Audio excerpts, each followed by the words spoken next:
Mestre, feia 1000 anys, uns segons que no ens vèiem.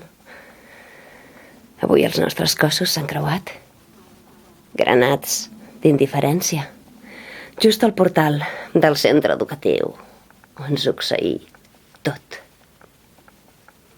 L'onada, incontrolable, ha obert la quilma intemporal de les cicatrius infectes.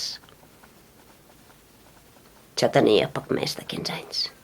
M'agradava escriure, sobretot poemes. Ets bona punyetera, em va dir vostè. I a cada signatura li robava una escletxa perquè brollessin nous versos i poder veure'ls brillar després en el blau retinós de tanta saviesa acumulada.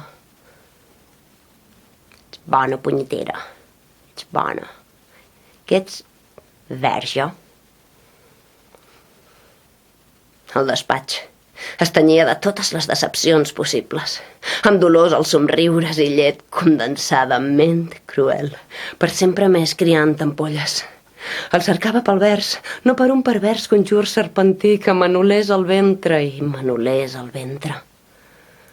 Només tenia 15 anys i tenia a les tendres branques atzaroses tots els demàs del món, tot l'amor del planeta. I ara que el torna a trobar, 1000 anys o uns segons més tard, caiguda la innocència al llarg dels sotracs, perduda l'adolescència en drets inhòspits, intento sanar del tot el pòsit estigmàtic que em vau brindar, sense rancor. M'estripo, maldestre, escèptiques viscositats d'ànima masegada. L'home del sac té por del que diran.